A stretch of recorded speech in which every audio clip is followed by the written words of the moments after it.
This is going to be all about outreach and follow-up skills, because it is a skills, the fundamentals of outreach and follow-up. It's an important thing. I'm going to share with you everything that's worked for me, some things that haven't worked, but moreover, instead of telling you exactly like what to say, there's too many variables. I'm going to share with you some evergreen kind of strategies and some tactics and just a way to look at follow up and a way to look at your initial outreach so you can be effective and actually get the results you're looking for from these different conversations and emails and calls. And yes, stopping in person is part of this as well. So I'm going to talk about all of that stuff here in this training. So let's dig in. I do want to start though by just kind of sharing a little bit of a disclaimer that, you know, every outreach situation and every outreach scenario is different. There's, you know, some finite details about this person or that person, or so tonality and all that stuff. So these are general guidelines. I just kind of want to put that out there. But the main key to kind of this whole thing is just understanding that your outreach, your follow-up, that it's all part of a relationship building process. You know, as I always mention in all of my trainings, it's important to understand that, yes, even your emails, your phone calls is all part of a relationship building process. And it's part of an ongoing conversation of consideration. And the reality is we want the opportunity to lead this conversation, not control the conversation, but we want to be able to lead it, to push it along. You know, we want to not just put seeds out there and hope, but be able to lead the conversation along and get the answers we're looking for as we reach out and as we follow up. So we know what to expect, and so they know what to expect, and we know what to do next with the communication that we're giving. So let's go on to entry-level opportunity outreach. Now, for somebody that is just reaching out for these initial entry level gigs, stagehand work, VIP rep, runner, merch seller. You know, you might even be reaching out for intern type stuff at management companies, like whatever it is, festivals, whatever the entry level position is, no matter what, like even if it seems quasi-technical, like, oh, stagehand, I've never been a stagehand. Like, the reality is it's entry-level stuff, so you can do it, you know? And so you really want to understand this, even in the initial outreach process. Like, you need to understand where you actually stand with the companies. Really knowing this is very important, or knowing where you stand with the person that you're reaching out to.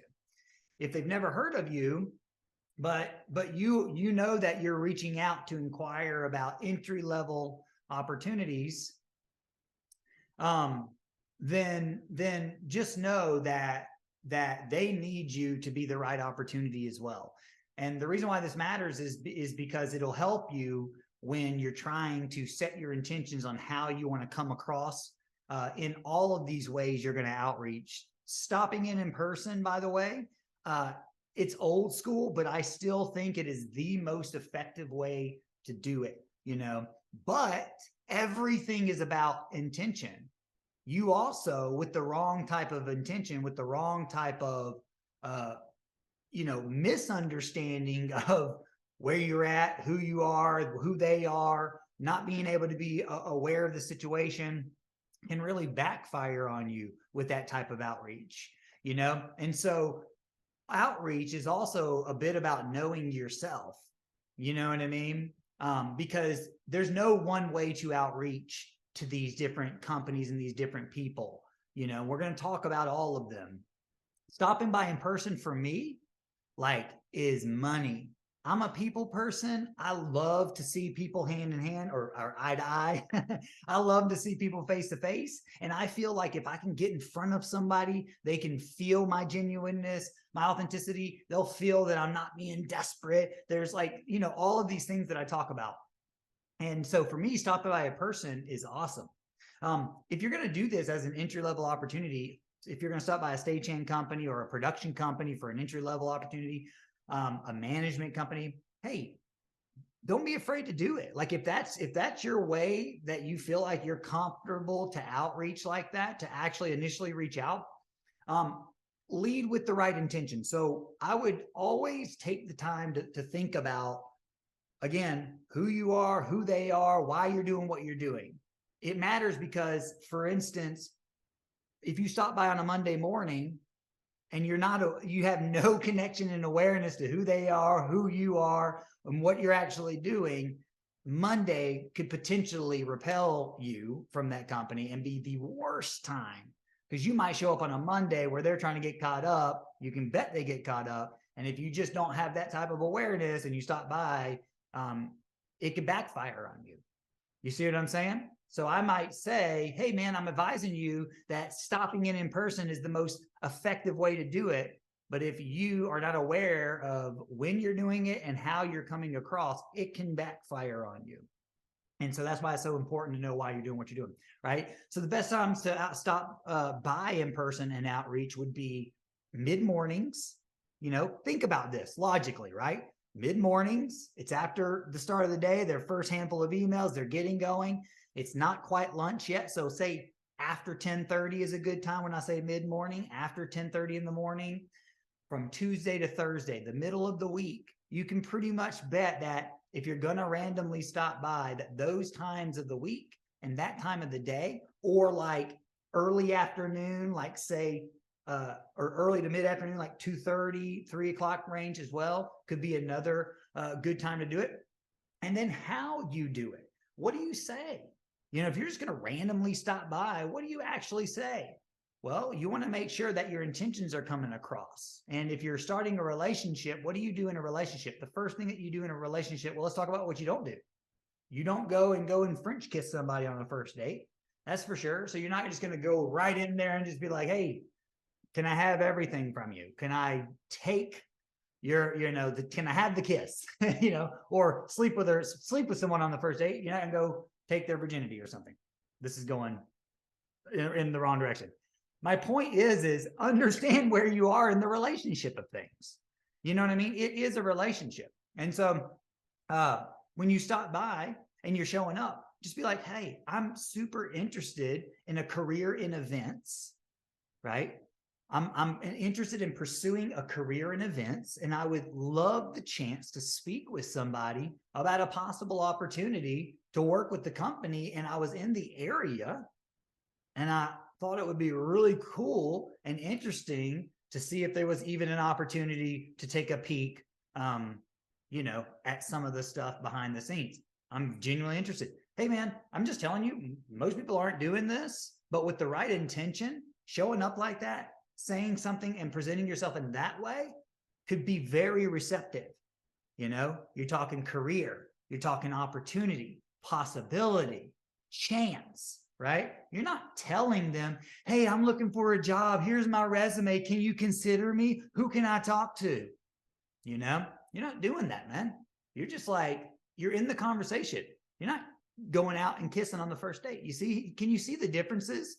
Yes, they're both showing up and both asking for the opportunity, but one's presenting it as like, hey, I'm a potential opportunity for you to show me the world of what you guys do, because I'm interested in a career at this, as opposed to, hey, I need a job. I'm looking for a job in the industry and you've got one for me. Maybe.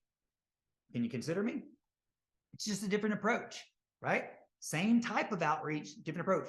When you're calling the company to speak to somebody, let's talk about the next section. When you're calling to speak to somebody, it's a very similar approach, right? Because it's the first part of a relationship. It's just this time they don't get to see you in person. And so you need to make sure that you consider how you're speaking and you consider your intention. If you're nervous or something like that on the phone, because you're worried about how you're going to come across and make you say you're saying the right thing. Just understand, you don't have to say too much. It's an inquiry, And also, if you understand about why you're calling there in the first place, that you're just merely inquiring because you're pursuing a career in events, and you know that they have potential opportunities for people like you. Who can I talk to about an opportunity, a possible opportunity to work with the company? You see, it's just an inquiry. And when you can simply leave it at that, as opposed to, hi, I'm interested in being a stagehand one day, and I really have a passion for the career, and one day I really want to do this. And it's like, yes, it's good that you're transparent and you're really telling them that this is your passion and all that stuff, but understand that probably is like second and third call stuff when they actually ask you about, so tell me a little bit more about yourself, because the conversation will get there. So that's really what I want to push home for you guys on all of this stuff is, this is a conversation, even in your general outreach, okay? Same thing with emailing somebody to inquire. When you email, though, differently than phone calling, email does not need to be that short conversation. So you need to make sure that your initial inquiry gets your point across of what you're really trying to ask for. What are you trying to ask for? You're trying to get somebody to consider you. Because at the end of the day, whether you're stopping in, you're calling, you're emailing, you just want to be considered. A look at a resume is not consideration. I'll pass your resume on is not consideration. That's just what it is. It's passing you along. You want to be considered, and so this is an inquiry process. You might not get considered if you go all in to try to force them to consider you now. Here's my resume. Have you looked at it? That's not what we're trying to do. We're trying to say, hi, hello, this is me, just reaching out, because if this takes a little bit, that's okay. Hey, we're working at this for the rest of our careers. But the cool thing is especially with entry-level stuff, is they need you, right? They're looking for you. They need you. And so when you email, it's the same similar vernacular. I'm pursuing a career in events. I would love the opportunity, the chance to speak with someone about a possible opportunity to work with the company. You can name the company, work with you guys at name of company. I'm really looking forward to hearing back. It's as simple as that. Like, it is a reach out, an initial hello, because chances are this initial email is really most likely going to get just passed along, not even passed over along to someone, but just kind of like, okay, cool, I'll put this in the got a job inquiry folder. You know what I mean? And so most likely, but the good thing about an inquiry and a reach out like that is it's not too extra. It's not too much. It's very pleasant. It talks about somebody that's interested in careers and stuff like that, right? Something that's probably different than what they're used to getting. They're used to probably getting the whole life story, And so, good. We've set the bait out there, right? The final way to reach out, by the way, is also an apply online, because sometimes you might look up and Google these companies and they have a procedure. You always want to respect procedure. The procedure's in place for a reason, So scroll to the bottom of these websites, and if they say, hey, how to contact us, apply online first, perfect. If that's the case, I would think that the follow-up procedure would be really similar to what I'm about to share with you for all of this. So obviously stopping in person and calling, you're a different place in the relationship. You're a little bit more face-to-face. You might have got somebody on the phone that first time. It just really depends. You see, there's some variables, like how far did you make it, with the initial reach out? Because the follow-up, yes, I'm going to share with you a framework that you can, and a guideline that you can follow, but the follow-up's relative to how far did you make it with the inquiry? Did you get scheduled already for a Zoom call and you don't have to follow up with this framework that I'm going to share with you? Like, where did you land? That's what we want to know. usually a few days, 3 days, and like you can follow up. I'll leave it to you, but I like to say this on the third day. Like you've reached out, 2 full days have gone by. Towards the end of the third day, after lunch, you've shot them an email, and the follow-up, and then if you haven't heard back, it's another week. You give it some breathing room. And if you haven't heard back after that, then a couple of weeks. And then at that point, it's monthly. But the reality is the follow-up getting that far along is unlikely. You're going to get to some resolution, which again, need I remind you, we're looking for resolution, even if it's a no. Like that's what we want. So we can get the weight of it off of our chest and move on to the next possibility. That's why I like to have this follow-up framework, because it allows us to control, right? Or it allows us to lead the conversation and not control it. Because the conversation isn't just, can I get considered by this company? The conversation is, okay, is this company going to consider me? And if not, I need to be able to move on. I need to be able to move my attention on to the next thing, right? And so, because usually when we're doing the outreach and follow-up part of our careers, meaning we're seeking, we're searching, we're actively searching. And so the goals with all of this is to be actively outreaching. And so what happens is you de-stress the worry about how quick you hear back, like any of those things, because you have a lot of irons going. You have a lot of irons in the fire. We've learned some lessons recently for some of our coaching members, how these types of follow-ups and back and forth and scheduling, it's not linear. It's not so, well, if you do this, then this happens. There's a lot of variables, And so if you do follow the kind of understanding behind why you're doing this, so you can lead with the right intention at every reach out, at every point, at every, communication point, you'll get the right intention and you'll come across exactly as you need to in that specific part of the reach out. So in this case, let's just say it's the follow-up. You hadn't heard back, you've called, you've stopped by, even maybe you've applied and emailed. By the way, let's just say that you stopped in, okay, and they were just like, hey, so nice to see you. Hey, maybe they even took you around or whatever. The follow-up is powerfully, what's the right word? I'm sorry. It matters so much. I apologize. The follow-up is powerfully packed, backed by, specifics. So if you stop in, what are you doing? You're not just inquiring about the gig, man. You're learning first names of the person that checked you in. You're asking who it is that you're going to be following up with. Like, you're getting to the specifics of the matter. So that's why they say the follow-up, sure, 3 days, 1 week, bi-weekly, monthly. But the reality is if you've gotten names, if you've gotten all of these things, it changes the dynamic of the procedure, So you stop in and Sherry up front says, hey, Brian will be back next week. Give him a call. Great. You're clocking this. You know what I mean? Oh, okay. Thanks, Sherry. I'm talking to Brian. Because then what happens is next week you call. Calling is always better than email. It's closer in the conversation.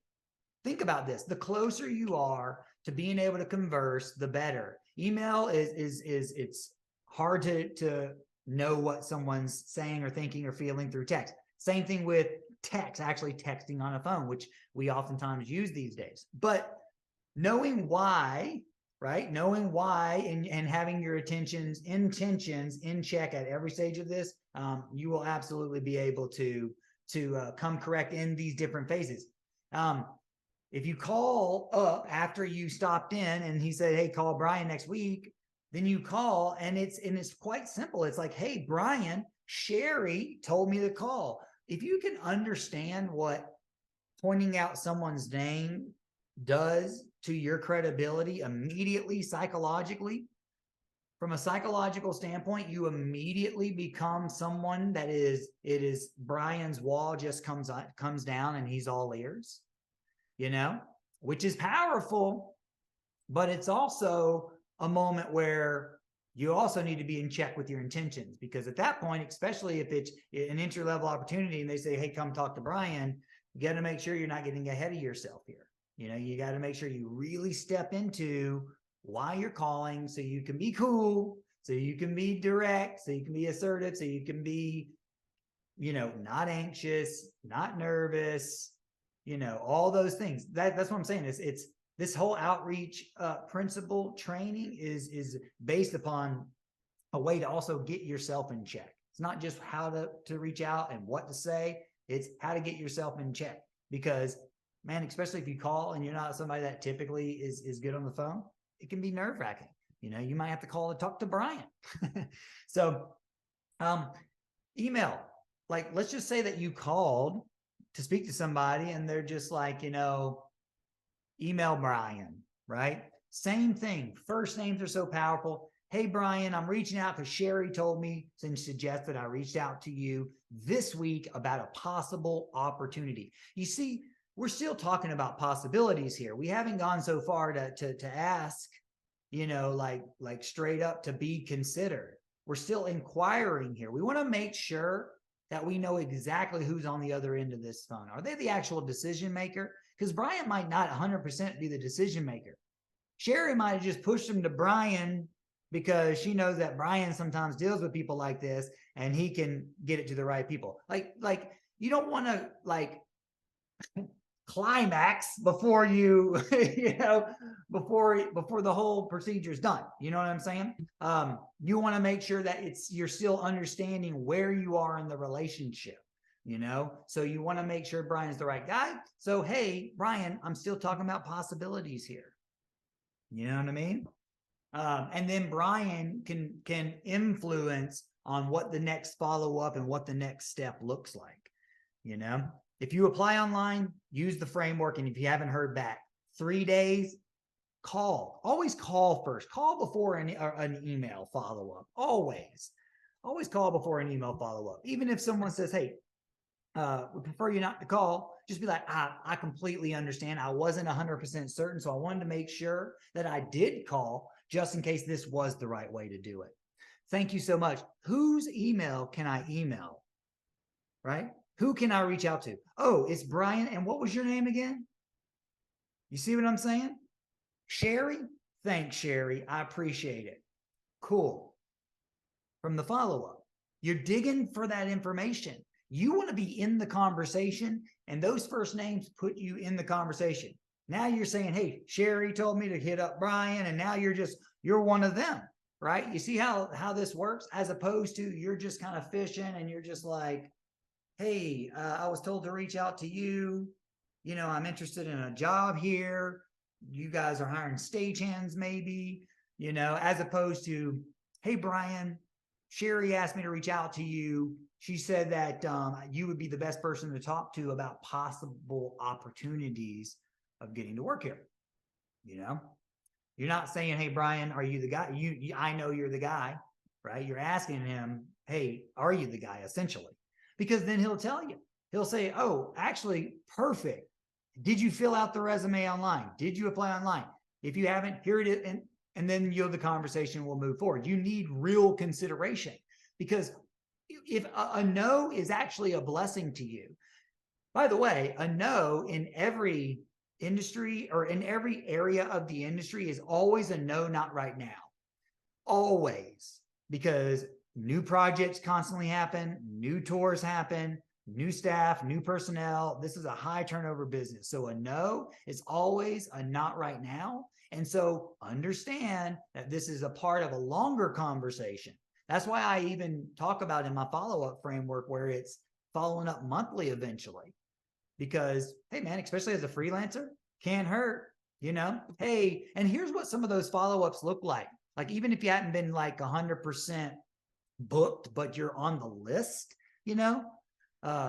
Some of those are outreaches are just like, hey, I just wanted to follow up with you. I know you guys are always busy, projects coming through, and I just wanted to make sure that I didn't miss anything and that you had the opportunity to use me. I'm available, that type thing. Or I'm becoming available, even better, especially if you're working. Email them when you're on a gig, even better, where you're like on a gig and you can say, hey, just wanted to reach out. I'm currently busy or booked up until later on this year foreseeably, but I just wanted to say hello and keep in the loop with you guys. That's always another good phrase, keeping in the loop.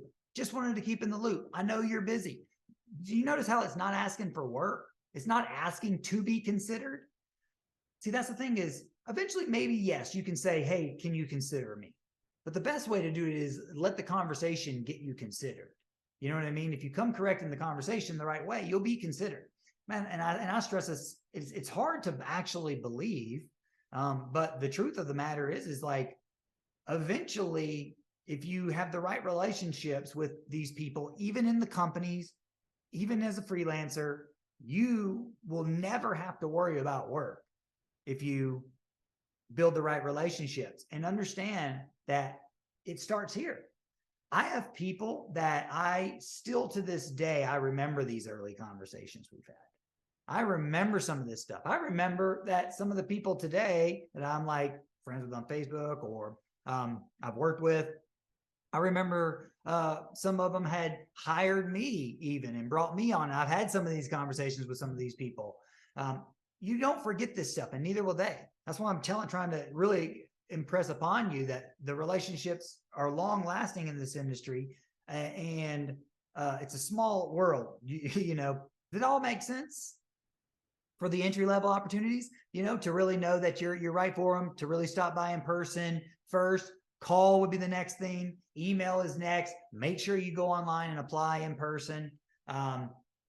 Like that. So that's for entry level opportunities. For next level opportunities, because this matters. The reason why there is a difference, even though you're going to hear some similarities between the two, the reason why this next level opportunities matters is because leverage, and positioning.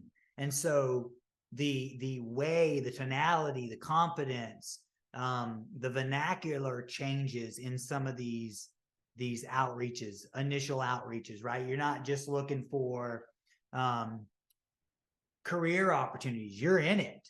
You know what I mean? At this point with next level stuff, like instead of saying you're pursuing a career in events, it's like you're what you are, right? This make sure that you really put your stake in the ground, because especially with touring outreach, next level stuff, like companies, tour managers, production managers, they can't place you. Like it's not their job to figure out what to do with you. You know what I mean? And so even in your initial outreach, without having to say so much and being extra, it's imperative that you're very upfront with who you are and what you do. Hey, I'm Kenny Barnwell. I am stage manager, or I'm a production manager, guitar tech, whatever that looks like for you. I'm a video director. I'm a monitor engineer, right?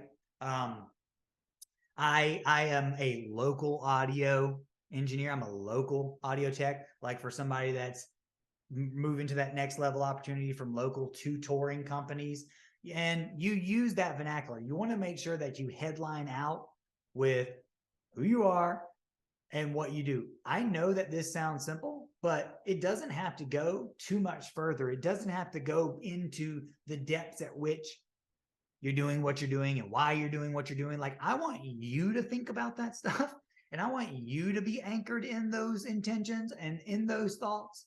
But like, you don't have to completely come out with it, especially on an initial outreach. Like when you're initially reaching out to these companies, it's a very similar thing, other than the fact that you're declaring who you are, what you do, and your intentions for reaching out are the same. You want the same resolve. You're wanting to be considered.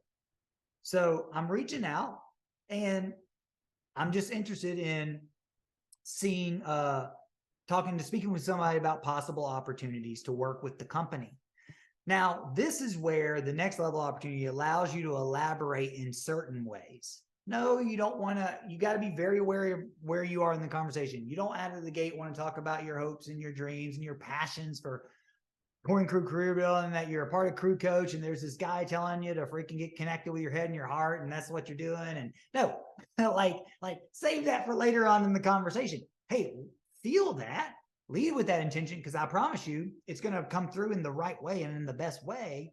But you can say some things like, hey, I'm a touring video director, for instance, just use an example. I'm a touring video director and I'd love the chance to speak with somebody about a possible opportunity to work with the company. And then you can give a little bit of connection to the company.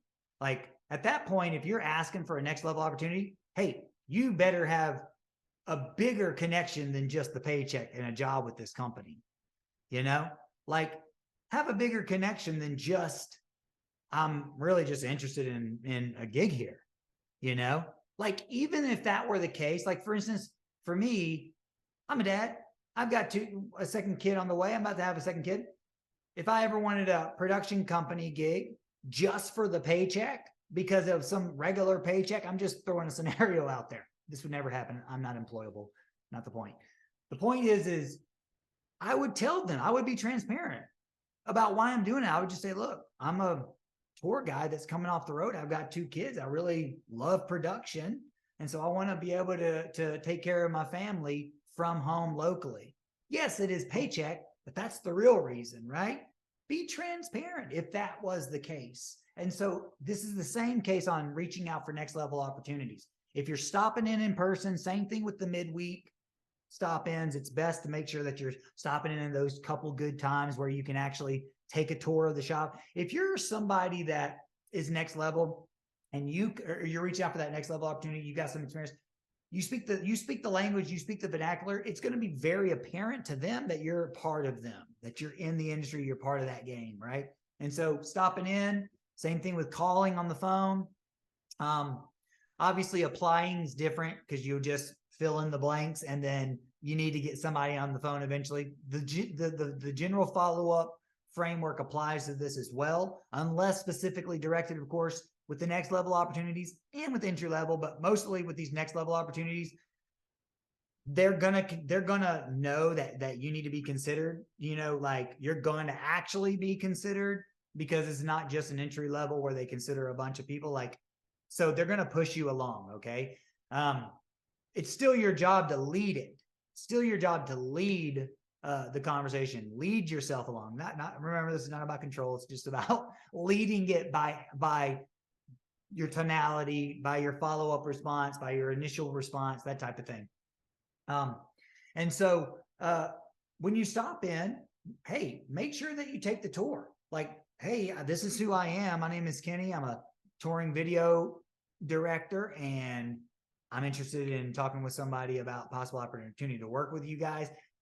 If you're comfortable with saying, hey, I just got back from a tour run with such and such, I was in the area and I knew that I just wanted to stop in to really see what you guys are about.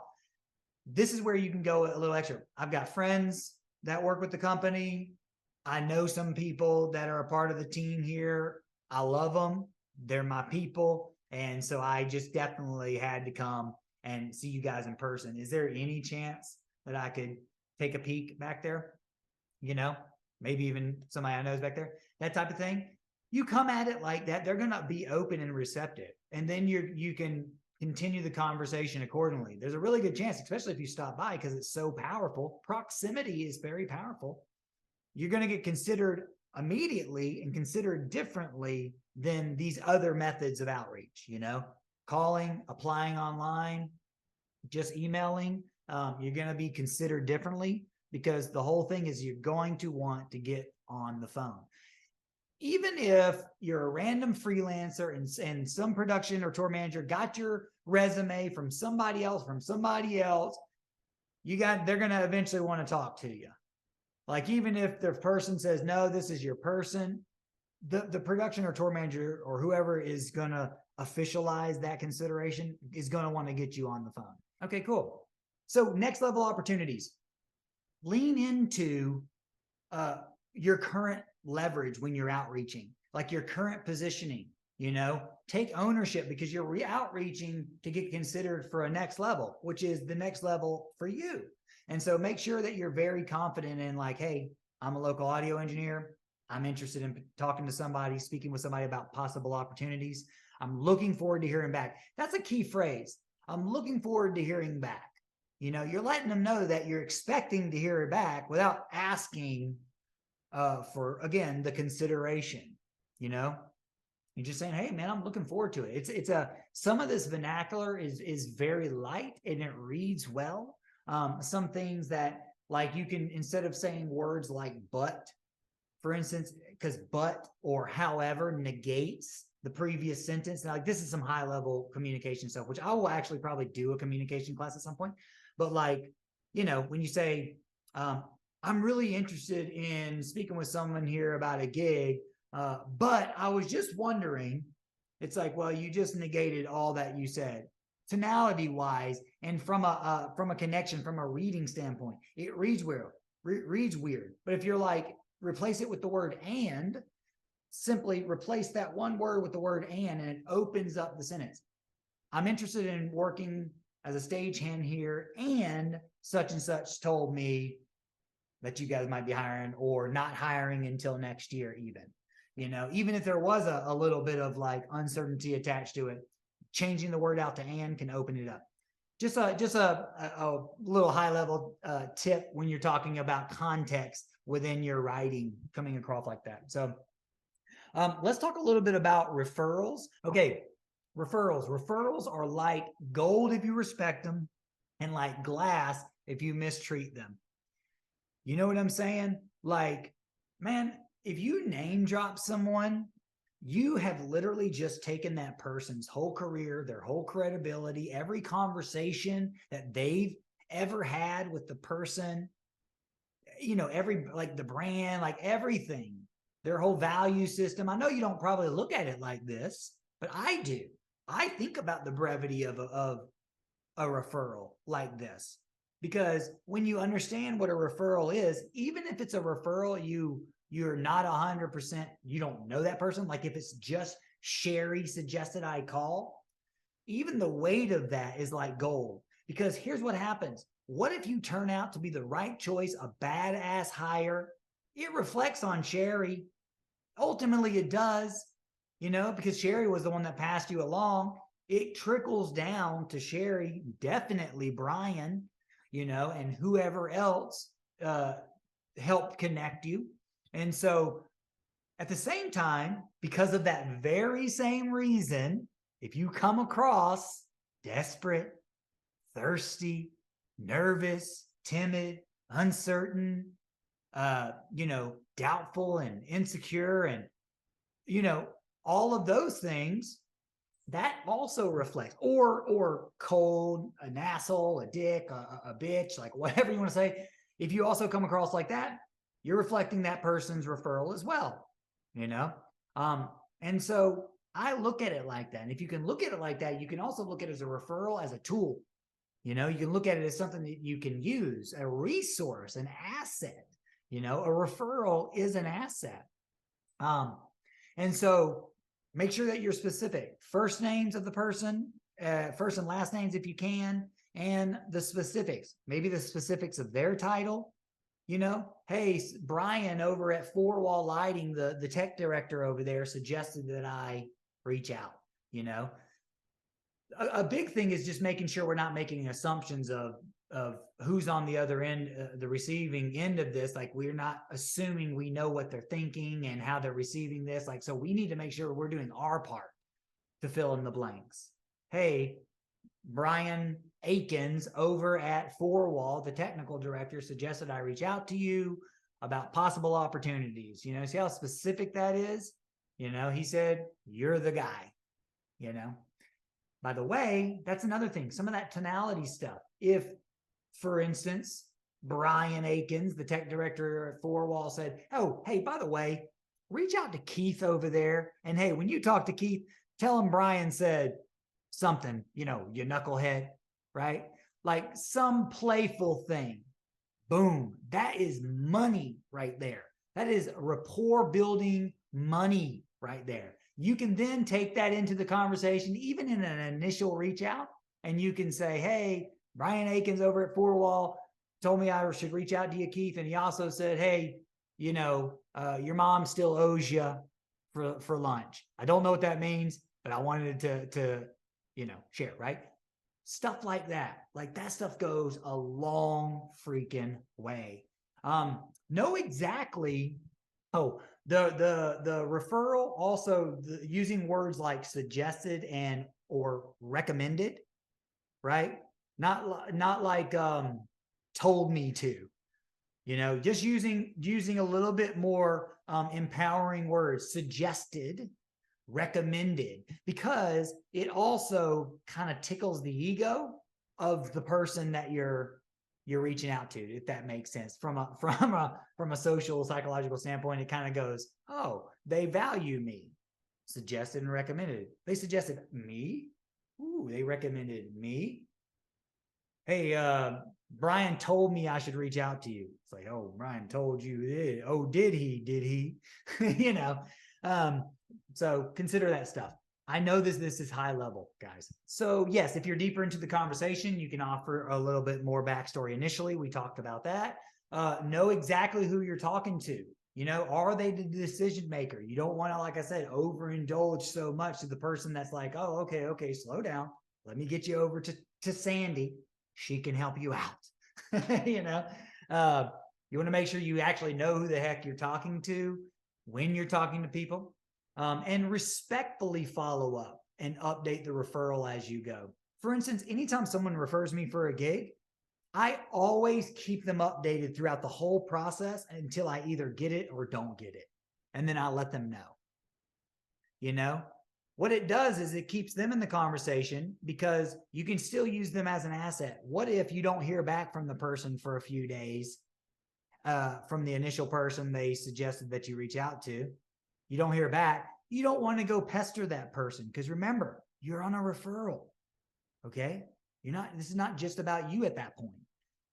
Reach back out to your referral and say, hey man, just wanted to reach back out to you. I did reach out to your contact like you suggested. Hadn't heard back. Did you want to hit them up or what do you suggest? Get their blessing. If nothing else, at least get their blessing, because they may just say, oh, 1 second. I just texted them. You'll probably get a text. They're busy all the time, as opposed to getting worrisome, anxious, trying to assume what they're thinking and how they received your communication and all that stuff. So then what you don't want to do is go put words in their mouth, and say, oh, hopefully I, didn't say the wrong thing. I just wanted to make sure because I hadn't heard back from you. It's like, well, now they're going to go probably reread your email and go, well, I don't know. I didn't even really see that. Let me see what she's talking about. You know what I mean? Now you just told them to go consider you in a different way, right?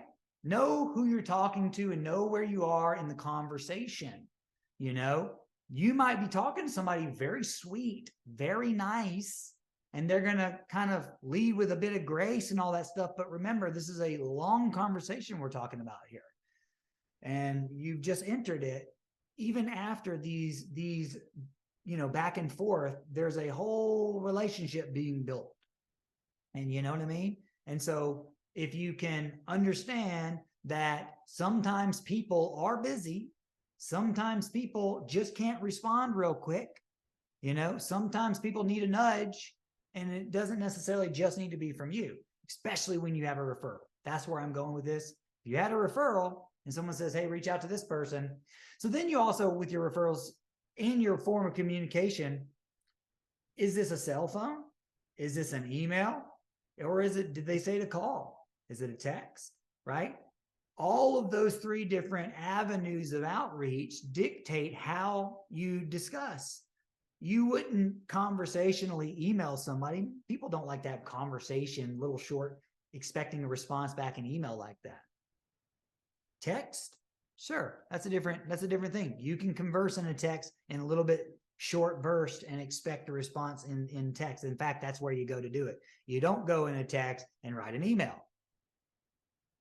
And so understand who you're actually talking to, and know that if you keep your referrals updated, you can help use them to help move the professionally move things forward without getting desperate and caught up and wondering and hoping you came off a certain way. Remember, if you're connected with why you're doing what you're doing, you know why you're even reaching out to these people, you know where you are in the conversation, you know who they are in the conversation, if they're the decision maker or not, and you're leading with the right intention, you will not have to worry about how you come across. You'll come across exactly as you need to come across because you considered those things. You're connected. You're aware, Oftentimes it is simply just being aware how you're coming across by reviewing yourself. Okay. Social media outreach real quick. Assuming your social resume is set up. All right. If you don't know what the heck I'm talking about when I say social resume, go to the touring resume training that's in the education channel and scroll down halfway through it. We go over social resume. Check it out. It's basically your social media profile, whether it be Facebook or LinkedIn or Instagram or however you're connecting with people. Your social resume is set up in such a way that it shows you are in the game and exactly who you are and where you are relative to why someone would want to connect with you. Okay. That's social resume in short. Understand the environment of social. It's a place that most industry pros go to entertain and to be entertained. Generally, don't get me wrong. You might see industry pros in some of these industry groups, but if you know anything about these industry groups, most of them are there for entertainment. They're not there for knowledge and how-tos. Most of them, some of them are threads, but generally, if it's there for how-tos and knowledge, it's hyper-specific, like lighting or audio. You're not generally there within these groups, typically networking for that type of hopeful job connections. So understand what the environment of social is when you go to try to connect with people in the intentions of hopefully expanding your network, because that's what social media should be used for. It shouldn't be used for going for the close. You know what I mean? It shouldn't be used to try and get considered. Okay. You will get considered most likely if you do this the right way, by other people tagging you and stuff like that. I can't tell you how many times someone's like, hey, I'm looking for a backline tech or guitar tech or drum tech or stage manager, and people tag me all the time. That's what I'm talking about. That's what you want, right? But it needs to happen organically and naturally, so understand what the environment of social is when you're going to get people. Okay. Get in these social media groups to fish people out into your world. All right. The people that can hire you, they are on social. Don't get me wrong, but you want to make sure that you're attracting them and connecting with them in the right way. Social media, again, I want to point this out, should not be a place where you're going to try to actually actively poach and get gigs, in my opinion. Yes, gigs are floating around on social media in the conversations of such, but we're also wanting to get the right things about and quality. We're not desperate here. Okay. We're not just trying to say, hey, if you hear of anything, we don't want to just get any gig. That's not why we're trying to connect with people on social in Crew Coach. Okay.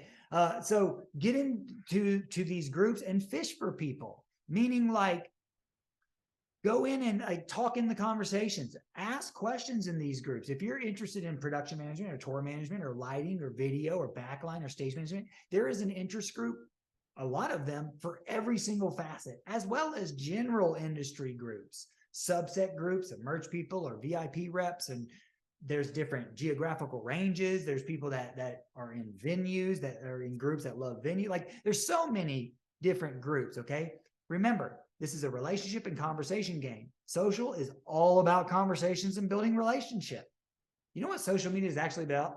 Being social. Imagine that. That's what social media is actually about. Even as a business owner, I have to present my stuff in a very social way. Yes, I straight ask, but the stuff that I say, hey, check out Crew Coach, it usually goes crickets and on deaf ears. But anytime I talk about a win or a story, or I'm social with it, come with some context and backstory, it gets a lot more engagement, right? And so to say the same thing with you, what you're going to want to do is ask the questions, get in the conversations, because when you do, what's going to happen? I talk about this on social resume. They're going to look at your resume, or they're going to look at your profile. Who the heck is this person commenting? And they might send you a friend request. Or if you see somebody that's like, oh, that person is giving great advice, or that seems like somebody I would like to connect with, you send them a friend request. What happens? They look at your profile and you got them. You baited them out of there because it's the right person. It's organic. And then once when you got them, you can use your content to organically connect and share your intentions. Hey, I just got off my touring crew career coach call. Man, I'm so inspired. It is awesome. I look forward to the day when I'm running my own tour. I look forward to the day where I am flying PAs. Look out, touring world. Hey, tell them about this, because here's the thing. This is about intentions. This is about declaring our desires. This is about letting people know in a way about us and what we're doing and who we are and what we're about, without demanding people to consider us. We don't need to have people just consider us because they should. Let's let people that want to consider us.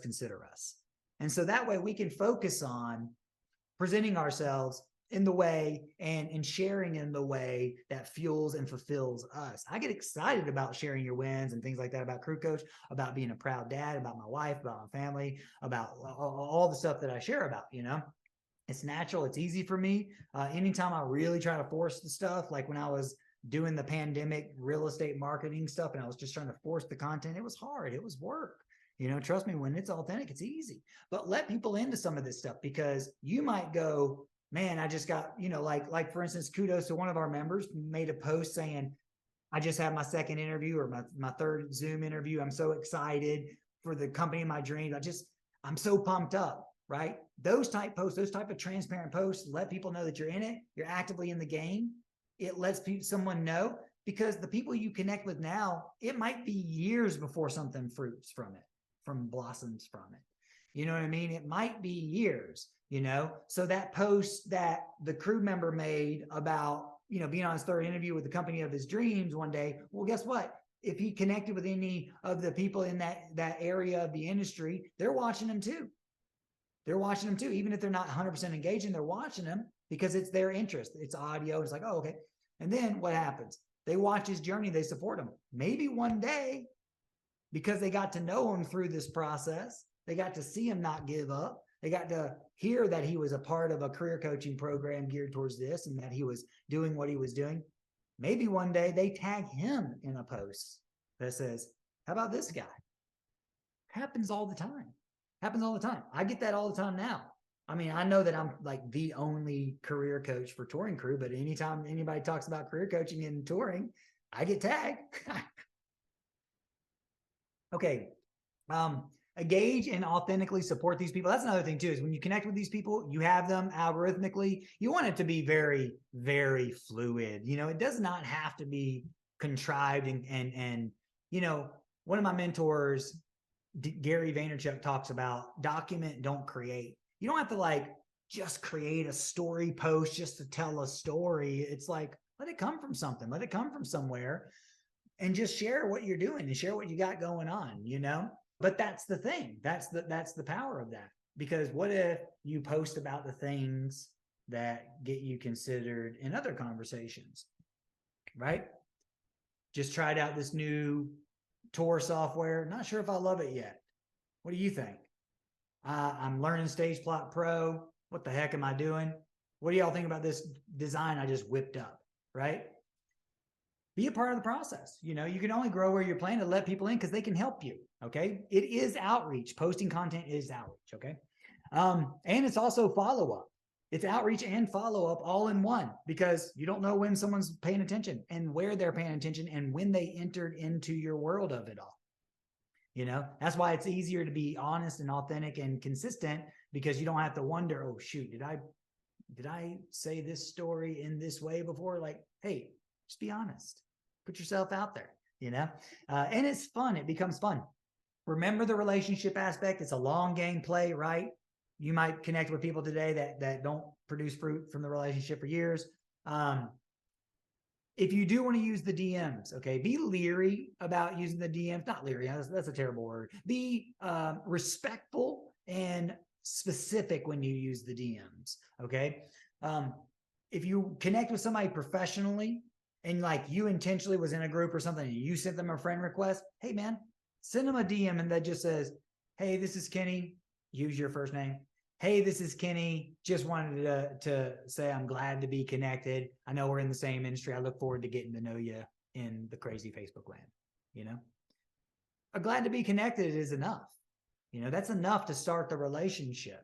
You know, you don't have to get into the next phase of the conversation, which is, oh, I saw that you're a lighting person. That's awesome. What do you work for? Who do you work for? You know, sometimes people like, especially when they first engage, like they don't want to get into that long conversation. They don't know how to get out of it sometimes because sometimes people are nice. I'm that guy. I'm nice, you know? So I'm like, oh, shoot, how am I getting out of this? You know, I've gone and done it. And so glad to be connected. And then let your content build the relationship. Use DMs respectfully and specifically. If you are going to reach out and it's specific, you can say, hey, I noticed that you worked with Wall. I saw something that you designed. I think it was you. How did you achieve this look? Was that what fixture was that? Like, you know what I'm saying? Hey, you can use it for a specific ask like that if it's an initial inquiry, you know, because hey, you're specifically reached out to them for that specific question. Okay, cool. But like to reach out to them and just say, man, I love that you're a lighting designer. I look up to you. How do I become a lighting designer? You know, it's like, oh boy, that's an open-ended question. Should we book a Zoom session? Okay. Remember, it's also about being tagged and considered on social media because that ultimately in social media, that's kind of the fruits of it. That's what this looks like. You know, on social media, what it looks like for getting gigs the respectful way. Yeah. By the way, notice here in Crew Coach, we don't put out there on social media, hey guys, I'm available from here to here. You hit me up if you're looking for anything or if anybody hears of anything. Okay. I don't want you guys to do that. I'm just going to say it now. I don't want you to do that. I understand that sometimes putting out there that you've got some availability could work. But what I want you guys to do is to set yourself up in such a way that those posts never have to happen because your relationships are way deep, way fluid, way abundant, you know, because there's a lot of relationships to be had out there. So, tag to consider, right? And finally, guys, I just wanted to kind of sum it up with like all of this, if you notice, all of this outreach, all of the follow-up, everything is about being intentional, right? It's about being able to communicate the most clear and honest way your intentions so you can get a result, you know, whether that be to connect with somebody professionally to start a long game relationship. You know, we're not out here to just use up people. So you're either connecting with people on social because you want to be connected to them for a relationship, you know, cross connectivity, an interest, some sort of relationship. It doesn't always have to lead to gigs. It can lead to a relationship within a relationship that ends up leading to a gig, right? That person didn't have to be the direct gig. It could be the stepping stone relationship. I'm just saying, you know, it's either you're after a relationship to start a relationship or you want to be considered. And ultimately, you want to be considered. You want to be considered ultimately, you know, in the way that you need to be considered because of the intentions that you've set with what you're going after, whether it be an entry-level position, a next-level position, a contact on social to expand your opportunities and your options, the outreach and the follow-up is everything. And so hopefully this training was helpful. Yeah, I'll just say something. Yeah, I think it's very helpful. And I think also in other situations as well. So I think a lot of what you're saying applies to just building any sort of, not just getting on the tour, but like I'm starting to work as an agent. Yep. So Yep. there's promoters and people I'm trying to build those relationships with. So I think the same applies there also, right? I'm on the phone all the time. I try to use social more in that kind of way. So it's really valuable to be very intentional. So I think some specific steps is really helpful to have. Yeah. Most definitely. And here's a really cool tactic for social to get engagement back. People love to help. People love to be helpful, especially smart people. And so if you can come with specifics, especially with specifics, you know, smart people, mentors, we don't typically, I'm not saying I'm smart, mentor, but what I'm saying is we don't necessarily love to just dive into the existential questions on social media. Like it's too much. You know what I mean? But specifics we love to help.